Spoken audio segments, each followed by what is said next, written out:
Good evening and welcome back to the One Celtic Fans View this evening.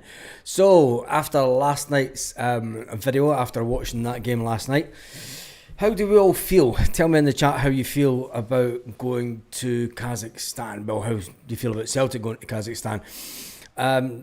James Forrest spoke about it before. James Forrest says we talk about potentially going to Kazakhstan, but with Celtic, a few of us have been there before.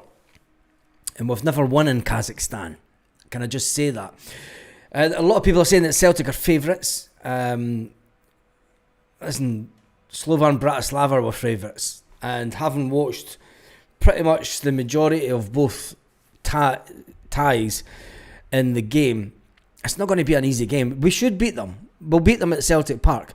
But my fear is how defensive they're going to be late on in the game, and that tie over there can throw up some difficulties. But James Forrest says we know it could be a difficult game. We have a lot of international boys in our team who do a lot of travelling, so they know what it's like. It's never an excuse. It is never an excuse travelling away with Celtic or your national team. He says, I never heard anyone say that kind of thing, or going for a tie like that. The players get on with it. James Forrest says that there's a fantastic backroom staff at Celtic that will make sure that all the players are in fantastic form for it. Now, Brendan Rodgers and Callum McGregor spoke about his concerns for the distance travelling.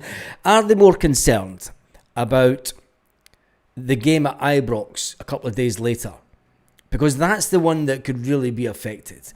I don't think that the Livingston game will take care of itself. I mean, 4 o'clock on Friday night would be fantastic. Celtic will have decided when they're going to travel to Kazakhstan. Will it be the Sunday? Will it be the Monday? I think they should travel on the Sunday. Sunday is going to be their day off. If Celtic were justice for classic sport last night, yeah, wee man Sham, I feel for that lad. I don't know if he's got any other channels, but that's the thing, that when you do football watch-alongs, if you put any football live that's getting shown live on television, you do run the risk of them just completely shutting your channel. You don't get any warning. You don't get a warning that you either stop it or it's just nope, you've went against the rules. The rules, ban, boom, your channel gets shut down, and you can't get your channel back. It doesn't matter what you do. You just lose the channel. I've lost channels over the years for mass producing videos, but it is what it is. Anyway, Brendan to Barca. Brendan's not going to Barca. Don't even start that nonsense. Brendan's not leaving before the end of the season. Anyway, back to Brendan Rodgers talking about the fact that Celtic are strong favourites. Jerry McCulloch asked him on Celtic TV. He spoke to Callum McGregor and Brendan at Lennox Town earlier today. They put it up on YouTube. Fantastic bit of editing at the end, Celtic. Yeah, just you've done 1 minute 50, 40 seconds or something, and just get Callum McGregor to repeat himself. I noticed that. Wonder how many other folk did. Anyway, is it a £40 million gamble? We shouldn't really do a poll. Not on that, we won't. Right, I'll just shut that back down. On here, right.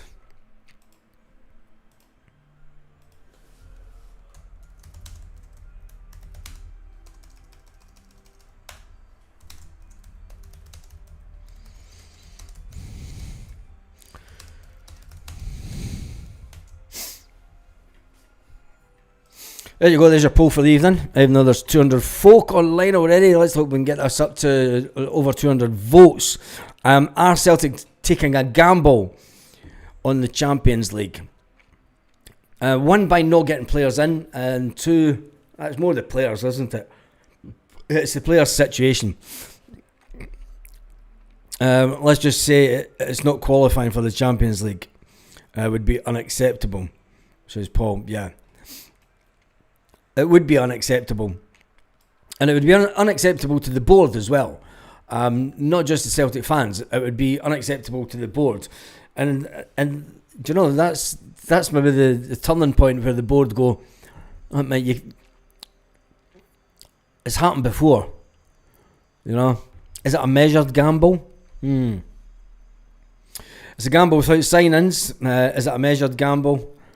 Yeah, you could say it is a measured gamble, but it's the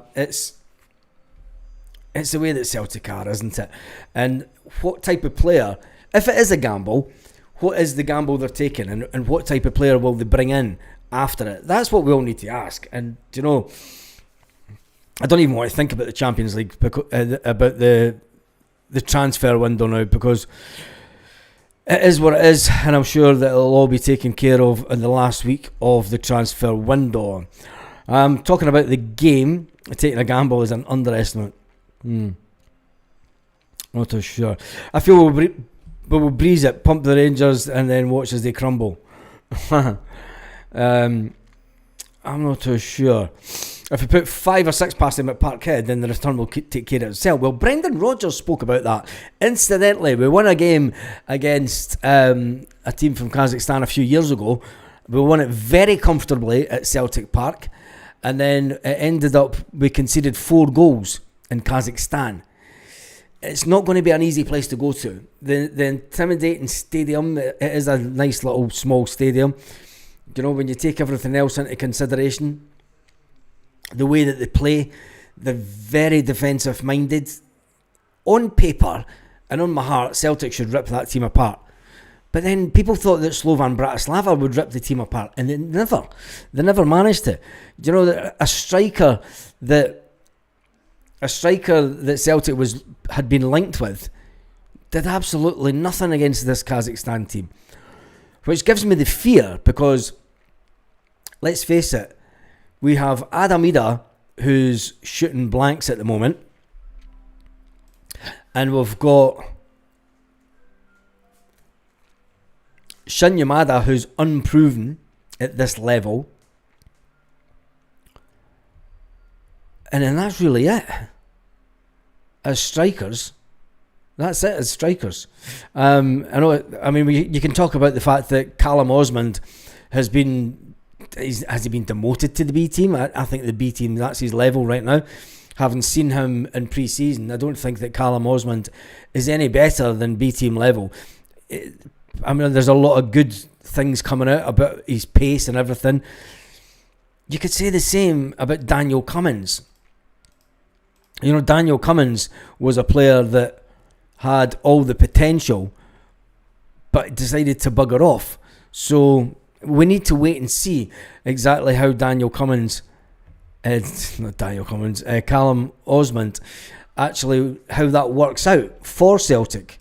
Because as it stands, for me, he's just a B team player at this moment. So if we put 4 or 5 past him, hopefully rest the big players that we know won't last in the heat. I don't think that the heat will be the concern over there. I mean, I don't know what the temperature is.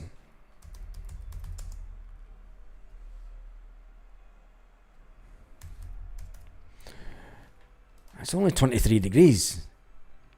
Oh, it's 34.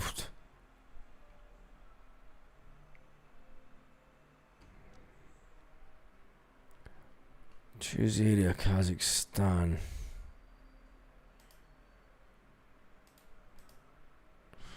It's getting up to 33 degrees during the day, but the time that Celtic kick off should be around about 30 degrees.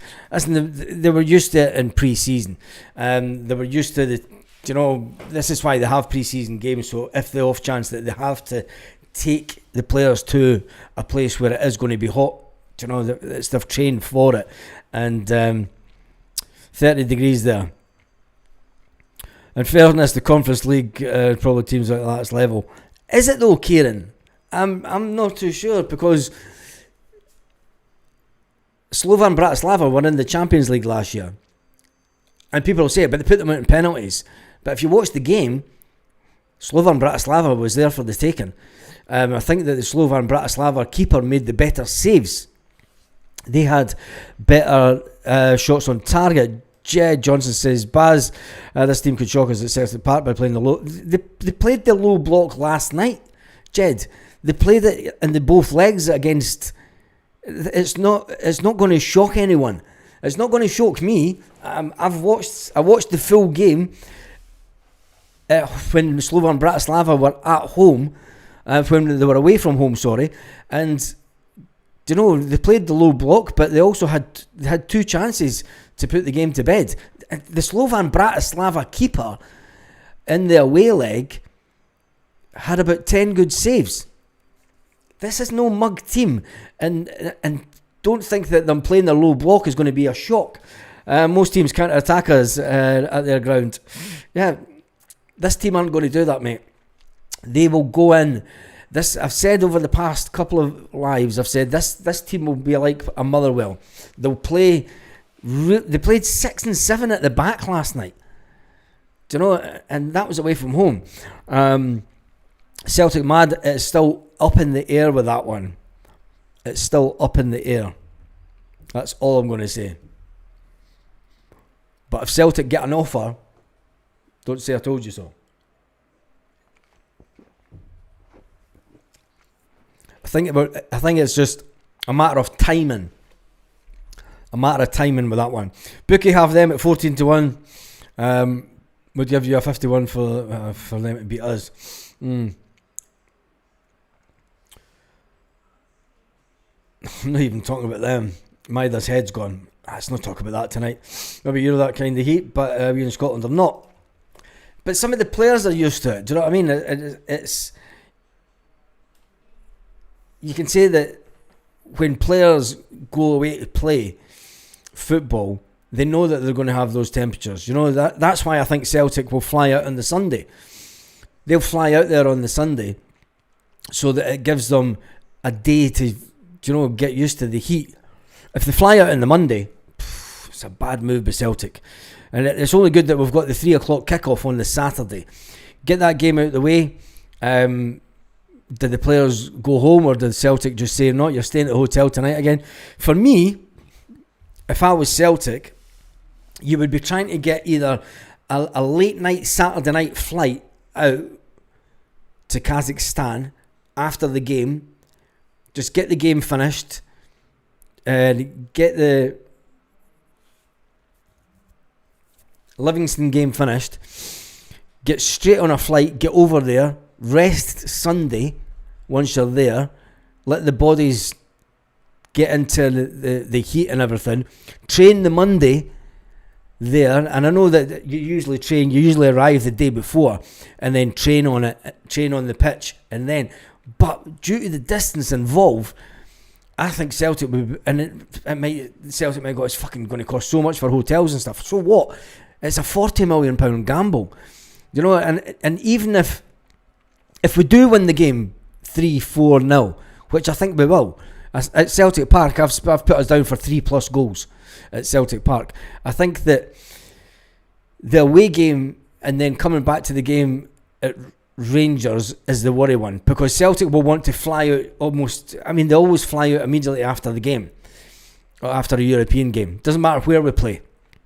If you're playing in Holland, we fly out right after the game. It's always a couple of hours. Straight after it, you're on the flight back home, and then they get the players in their own bed, and then they get the day off, and then they're back into training. That's what will happen then, but they need to get there at least early Sunday morning for me. Ideally, it would be finish the game, keep the players at Celtic Park, get them to say goodbye to their missus, and then you're off on the flight. It's like take the flight on the Saturday night, charter the jet for the Saturday night, gets you there during the night.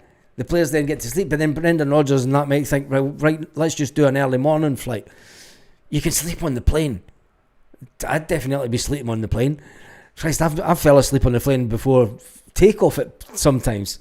Just get in, get used to it, and get your head down. Don't forget, we should get Brendan through. Brendan should be shown the door the next day, or even that night. If we don't get through, that's a bit harsh, but who do you then bring in, Paul? Who do you then bring in? And is it worth bringing in a new manager at that stage. It won't happen. You know it won't happen. Brendan Rodgers will be given the season. Celtic will not want to pay off the 2 or the 3 million quid. Celtic will not want to give Brendan Rodgers 3 million quid for nothing. It's not the way. It's not the way. You know it's not. As much as you would love it, mate, Celtic will not get rid of Brendan Rodgers the next day if we don't qualify. Not a chance. They will not give him £3 million for nothing. If they're not going to spend money on players, right? If they're not going to spend £5 million on a player and put in an offer of 2 million, they're not going to give Brendan Rodgers 3 million quid for a year's work, are they? Not a chance. Not a chance. But anyway, it is what it is. If we win the game 5 or 6 and then leave most of the first team at home, that's the wrong thing to do, mate. And that's the worst thing you can do with that team. Honestly. Having watched both games, that's the worst. You cannot go into the second game with a weakened team because they'll take Celtic out. They will win at home. And I don't trust Celtic. If you were to leave your first line of attack at home, right, your defenders, if you were to leave Cameron Carter-Vickers out, if you were to leave Liam Scales out, if you leave Austin Trusty out, there's absolutely no chance we're getting through. They'd beat us about 5-0 easily. And I'm only saying that because Slovan Bratislava keeper made around about 10 good saves when he played them at that ground.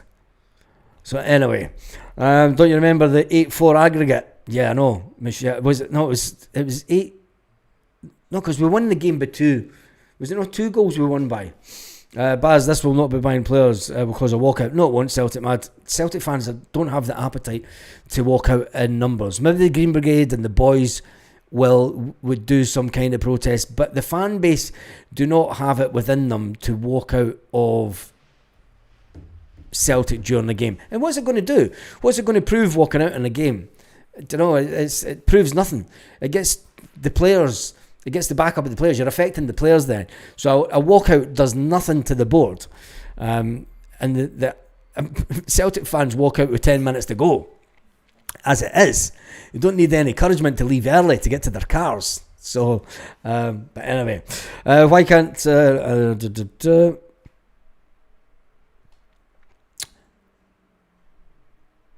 me just see this. They're on the same level as Linfield. What does that make Slovan Bratislava then? I can only go. Did you watch the games, mate? Because you had to have watched both legs to understand that this isn't going to be an easy game. It might sound like on paper. Slovan Bratislava were favourites. Every Scottish media outlet, even though it was 1-0 at the first game, had Slovan Bratislava certain to go through. Favourites to go through. And I said, no, not a chance. I warned you for the last week that Slovan Bratislava, there was a high probability that Slovan Bratislava would not go through. And I was right. Deadline tomorrow, Baz, we're bringing in some new players for the first qualifier. Never going to happen. We're not bringing in anything this week. Not a shite. Utter shite. Almaty have some decent players, says Squares. Exactly. People could sit and look at where the team is, and unless you watched both legs against Bratislava, you will see that they're no mugs. They're no mugs whatsoever. The game at Celtic Park is the game that Adam Ida shows up. You're hoping if Adam Ida doesn't score, listen, David Strelic couldn't score against them. That's all I'm going to say. David Strelic is a player that Celtic have been linked with. People were like, pay the 6-7 million for Strelic, he's brilliant. He drew a blank against them. The only decent header that he got, and he put it over. That's all that I'm saying. You can only go on the evidence that you've seen, and the evidence that I've seen over the games is it's not going to be an easy game. Celtic should win it with the pace, but we've got rid of Kuhn. If we'd kept Kuhn, I would say, yeah, we'll win the game all day long. Dies and Maeda, James Forrest, Dies and Maeda, hitting them on the wings. we need Adam Ida.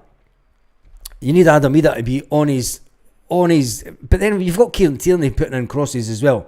So there's lots of positives to take going into the game, and I still think that at Celtic Park, Celtic will win by 3+ goals, minimum 3+ goals.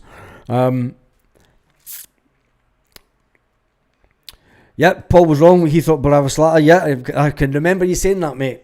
That you said Bratislava would go through. But I said, and I stood by it. I was like, I've got a funny feeling. They were just too well defensively organised. If you think about teams that come to Celtic Park and park the bus, they will do that. But they will also hit you on the break, and they will put in a battle in midfield. They'll not come in here. They're not going to come to Celtic Park and just sit on the box. They're going to 27 fouls last night. 27 fouls by them last night. Or was it 24 and 27 to Bratislava? It was a riot. Slovan Bratislava had 6 players booked. Do you know, it's not going to be a game where they're going to sit back and just defend. They're going to go straight in at our midfielders, and they're going to go in hard. So it's anyway. Dermot Devlin was always a gambler. He was, wasn't he? He was that.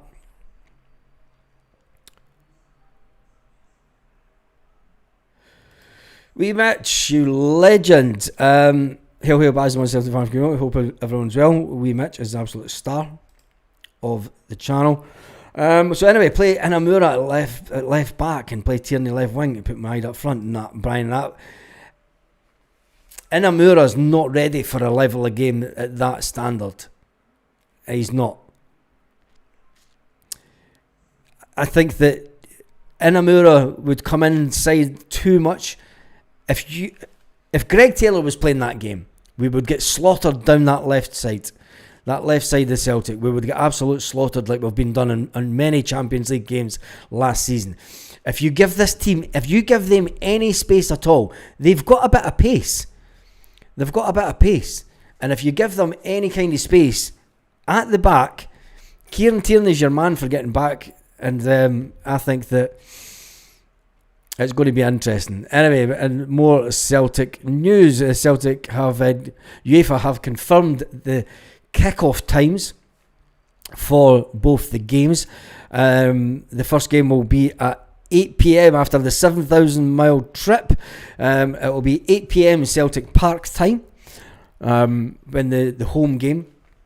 So it's an 8 o'clock kickoff on Wednesday, August the 20th, and then it is a 5:45 kickoff time at Celtic Park on the 26th of August. That will be 6:45 Central European time, and it will be run about 9 o'clock at night Kazakhstan time. So it should be a little bit cooler. It won't be 30 degrees at the time that they're playing the game. Got to remember, it was dark when Slovan Bratislava played the game at them. It was dark, do you know? So it's going to get darker around about 9 o'clock. Excuse me.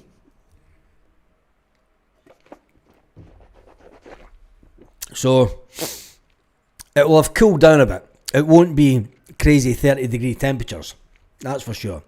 I'll be down in the low 20s by that time. You say I walk out. You say we don't walk out, we walk out. We walk out away to Utrecht a few years back. It was embarrassing. Yeah. It wasn't really the full stadium though, was it?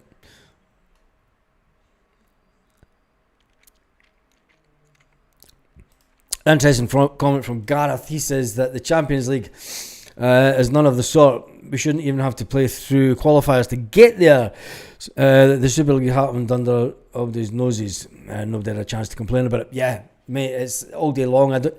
When you've got 5 teams from England getting in, when you've got teams like West Ham getting in, Aston Villa, last season, just because where they finished in the league. I mean, when was the last time Aston Villa won anything? And you've got teams like that. It's no longer. It's never been the Champions League for a long time. It's always been a league of money, and unfortunately, your countries are rewarded financially and it's a shambles. It's a shambles. But people, hashtag Baz what? Borat's sister. It's a gamble. Paul says it's a gamble, especially away from home. We think we'll be good. But the pace this team has is something we need to be cautious of. Yep, Paul, I've said that. They will sit back, soak up in a 6-7 at the back. Their midfielders will go in with hard crunching tackles to try and win the ball, and then they'll hit us on the break. Do you know, they'll hit us on the break really fast.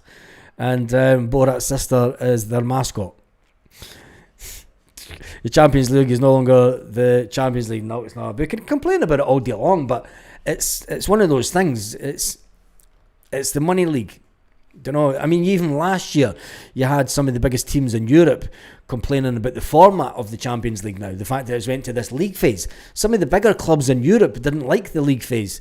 You've got to remember that Real Madrid qualified by the skin of their teeth, didn't they, last year? So it'll be interesting to see what happens this year. And I just hope and pray that Celtic, I'm going to sneeze, Celtic do get through, because if not, it's a £40 million gamble. Are Celtic taking a gamble on the Champions League? 81% of yous have voted, over 208 votes so far. 81% say yes, Celtic are taking a gamble on the Champions League. 19% say no. Right, for the people that are saying no, tell me in the comments why you think Celtic are not taking a gamble in my brother. Why it's not a gamble in the Champions League.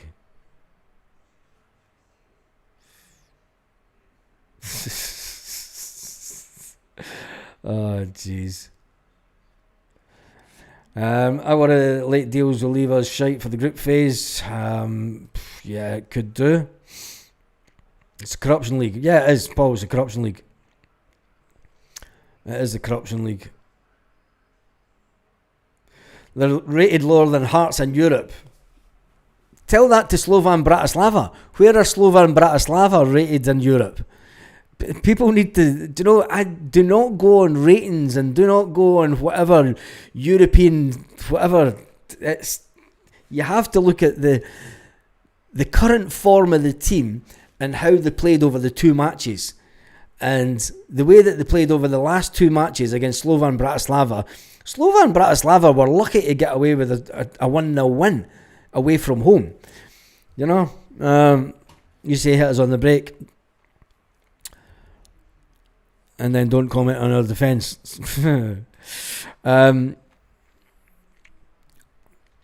If Scales is playing and he's pulling at shirts, it could cost us.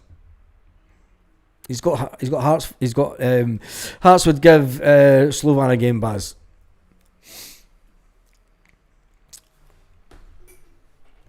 Maybe. I don't think so. I don't think Hearts are that good. I'm more worried about playing shot at the sky, flying there. That's not going to happen. That's not going to happen, is it? Jesus. We better wait, because we should be in, but don't want to waste our money if we are not, Baz. We still need. That's crazy though, Stephen. If we're going to play in the Europa, we still need a certain quality of players to come in. If you drop down to the Europa League, you've got the chance of winning it. That team across the city's got to the final a couple of times and got later on. If we do get put down, we still need to go out and spend big, because our ambition then has to obviously be to win the Europa. Because if it's not, it's game up. If our ambition is not to win the Champions League, or not to get to the later stages of the Champions League, if our ambition is if we drop down to the Europa, if our ambition is not to win that, the Celtic board need to just go, do you know what? Just shut the curtains, pull the fucking signs down, and we'll not bother about Europe at all. That's crazy. We still need to bring in a certain level of player. Our ambition, I don't think it will, but if it did happen, and we got knocked out of the Champions League and we went down into the Europa League, our ambition has to be to win the Europa League. Has to be. And if it's not, and the board come out and say, do you know what, we're not spending any kind of money because it's just the Europa. That's when you walk out. That's when fans go, fuck, I'm not going in. That's when you need 45, 50,000 folks standing outside Celtic Park and going, exactly, come on, Tottenham win the Europa for fuck's sake.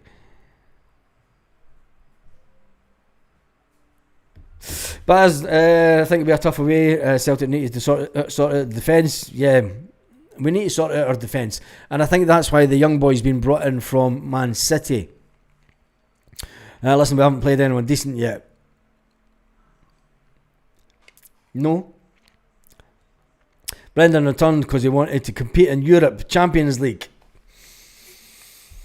And let's hope he gets us to the Champions League.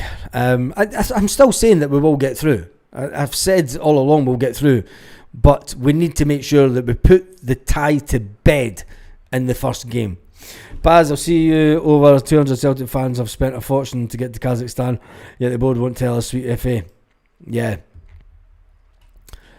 Exactly, mate. And it's fans, and you know, it's fans that go to every single away game.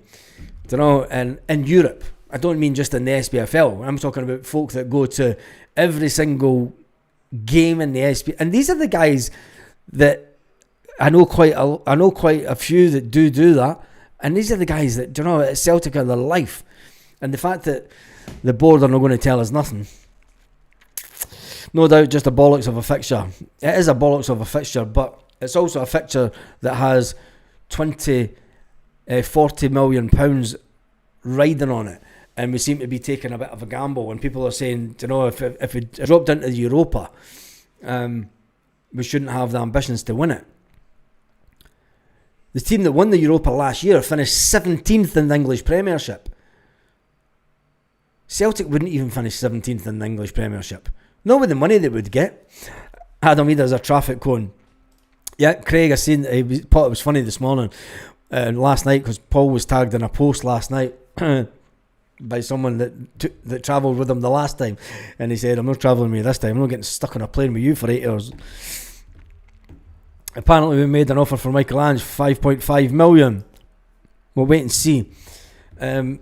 If something like that was to happen tomorrow, it would be a good bit of news for Celtic going into this game. But we do have until, I think it's 48 hours before the game that we can still make a signing.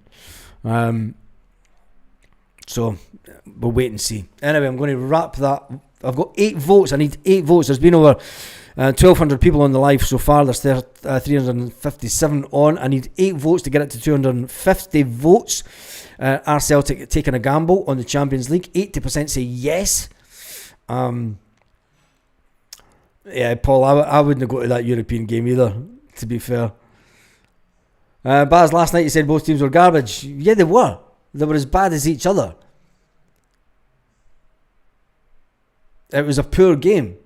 And any of them could have won it with a decent... But when you come to Celtic playing them, it will be the same kind of game. Celtic don't have enough in the locker to get past teams that go in a low block.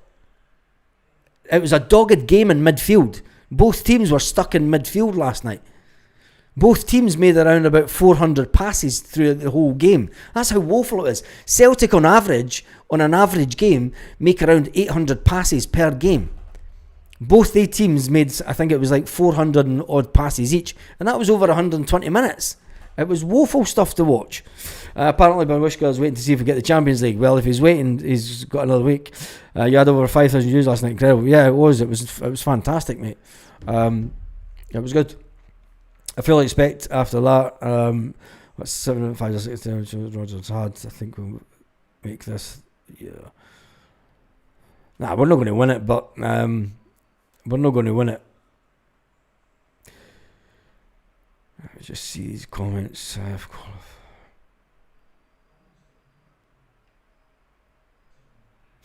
Mad Murphy's almighty on the red zone. Yeah, just waiting on Belisha breaking down again before the international break. Seems to be the thing, isn't it? Right, I need 2 votes on the poll, sitting at 248 votes. Just see if there's any update. Oh. You remember Giuseppe Ambrosino that was linked with Celtic about a month and a half ago?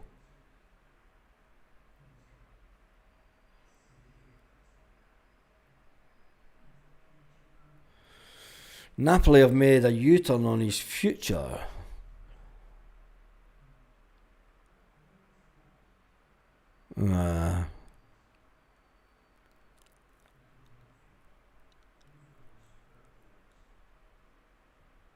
Oh, he's been left out of. He's been training on his own.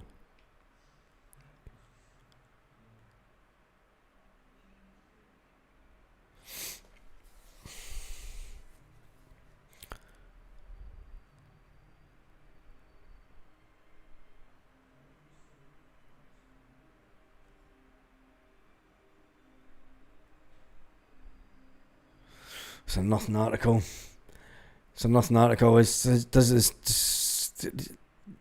still saying. I mean, we all know that Celtic are still looking for a striker, but I don't think that he will be the one. No, we're at 257 votes now. It's not changing how it's going, so we'll end that poll there. Good night, God bless. Typhon McFlustery. Yeah, that's the poll done and dusted for this evening. So anyway, it's going to be an interesting game this week. It's going to be a case of how many changes will Brendan Rodgers make to the team this week against Falkirk at Celtic Park. The last time round that Celtic played Falkirk at home, Brendan Rodgers decided to make quite a few changes with players that were on the sidelines. I think it'll be the exact same this Friday night. I think that Celtic and Brendan Rodgers will make around, I reckon it'll be about 8 changes to the team on Friday night.